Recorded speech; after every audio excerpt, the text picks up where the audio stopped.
Хуваа бүсгүйн үлдсэн аимшигт хэрэг. Оросын холбооны улсын шоронд ял эдэлж байгаа нийт эмэгтэйчүүдийн 70 гаруй хувийг дээд боловсралтай хүүхнүүд үлдсэн байдаг нь хачирхалтай. Харин манай Лууснгийн шоронд ял эдэлж байгаа эмэгтэйчүүдийн 20 гаруй хувийг нь дээд боловсралтай эмэгтэйчүүд эдэлсэн байна. Социологийн судалгаагаар авч үзвэл эмэгтэйчүүдийн талаас илүү хувь нь Оросын холбооны улсын эрүүгийн хуулийн тусгай анги буюу 228 дугаар зүйл анги болох мансууруулах бодис дамлан худалдаалсан хадгалсан зүйл ангиар бүгд найрамдахаа уншуулжээ. Хорихын хянагч нар камеруудын голоор өнгөрөхдөө ямар зүйл ангиар хоригдож байгаа вэ гэхэд 5 давхраар том шоронгийн сараалжин сонхнуудаас бид нэр Колумбар гэж хариу хашгирцгаана. Өмнөд Америкийн Колумбус хар тамхины орон гэдгээр тэд хар тамхи худалдаалсан зүйл ангийг Колумбийн хэрэг хэмээн нэрийддэг ажээ. Гэхдээ Оросын өнөөгийн нийгэмд эмэгтэйчүүдийн үйлдсэн гэмт хэрэг хорих ангиудын талаар хаалттай байсаар байна. Тэдний ярьдгаар Колумбийн эргээр ядал эдэлж буй эмэгтэйчүүд гэр бүлээрээ хамаатан эгчдүүсээрээ шоронд орж ирэх нь элбэг. Харин Москвагийн ойролцоох чанга дэглэмтэй шоронгуудад хар тамхины хэргийг ардын гэж авгаалах нь бий. Гэхдээ уншигч та Орос хүүхнүүд хар тамхины худалдааг атгаж байна хэмээн өрөөсгөл ойлгож болохгүй. Мансууруулах бодис судалдаалах 28 уламжлалсаар эрчүүдийн гарт байсаар байгаа боловч хариуцлагыг нь жижиглэнгээр борлуулж ам зууж буй авгаа хүүхнүүд хүлээгээд шорон руу оддог. Нэгэнт төрсөн гэрийнхэн нь мансууруулах бодисын 8 эрхэлж амьдралаа залгуулж байсан тул өөр хүүхдүүд нь энэхүү 8-ыг залгамжлан хийн. Нэг ёсны ээж эгчийнхээ араас дүүнэр үеэлүүд шоронд араасаа ороод уулзах нь элбэг. Азербайджаны иргэн Саида 20 ангид 8 жилийн ял эдлэхээр орж ирсэн. Тэрбээр нөхрийнхөө машинтай явж байгаад цагдаа нар зогсоон нэгж хавцад тэдний машинаас 1 кг кокаин илэржээ. Хар тамхи кокаины талаар ямар ч мэдлэггүй ч гэлээ Саида Исламын шашны ариун хуулиасаар энэ хэргийг 100% өөртөө хүлээж шүүхийн өмнө ял сонссон байна. Саида шүүхээр таслуулахдаа жирэмсэн байсан тул өөрийгөө цөөхөн жил авна хэмээн тооцоолж байсан талаар өнгөрчээ.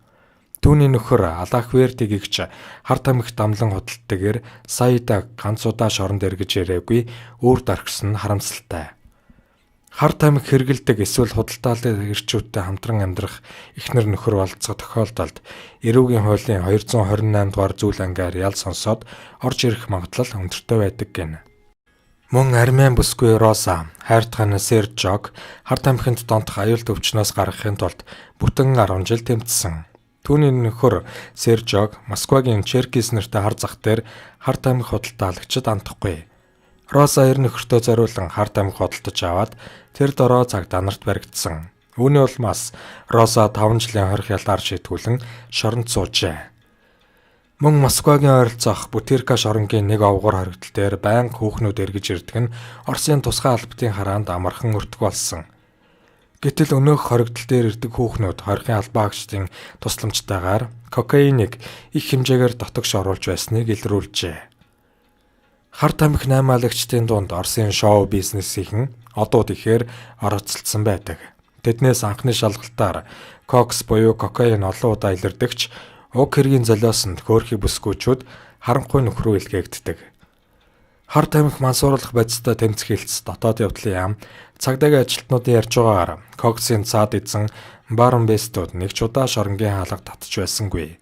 Тэднийг барихад Оросын хуулийн байгууллага хүч хөрөхгүй гэнэ. Оросын холбооны улсад гарч буй хэрцгий хэргийн эцэд ихэвчлэн насан туршаагүй хүүхдүүд байгаад хуулийнхан баггүй сандарч суuna. Хэдийгээр 12-оос 14 настай охид боловч тэдний үйлдсэн зарим гэмт хэрэг санаанд оромгүй харгислал байдаг аж. Зөвхөн нэг жишээ дуртахад 14 настай охин төрсөн ахыгаа 153 удаа хутгалж хөнөөсөн байна.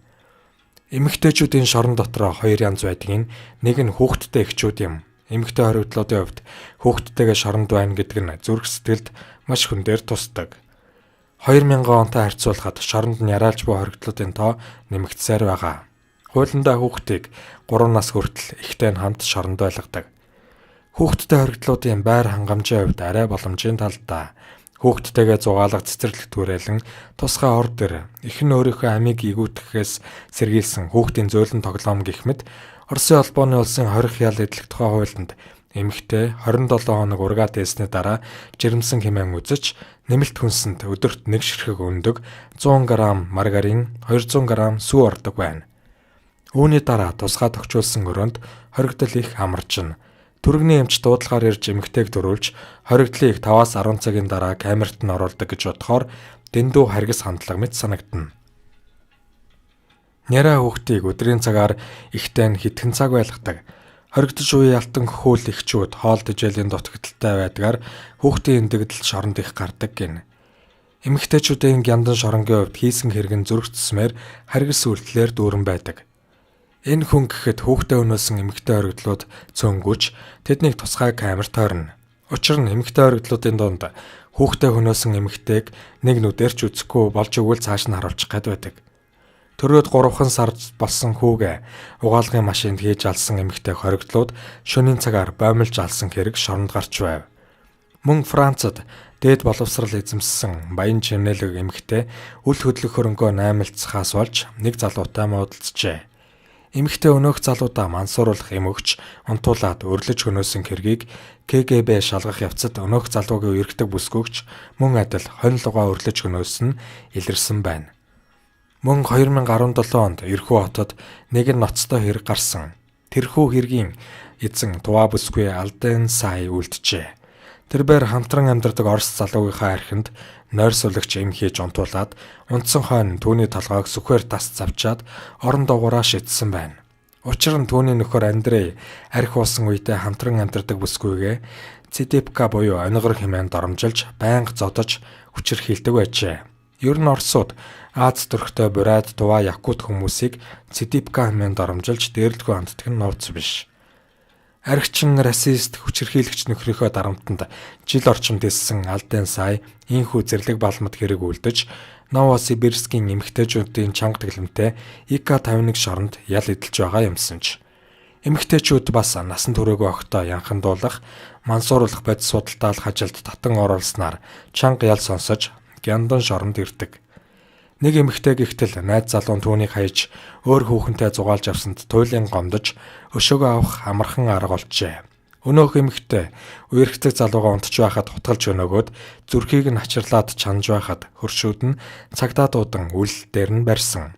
Харин яллагдагч бүсгүйг шүүх хурал дээр сууж байхад зүрхээ суглуулсан талигаа чимдүү түүний өрөөсөн чихийг тасалж амтсан гэдэг. Гэхдээ энэ бас юу ч биш.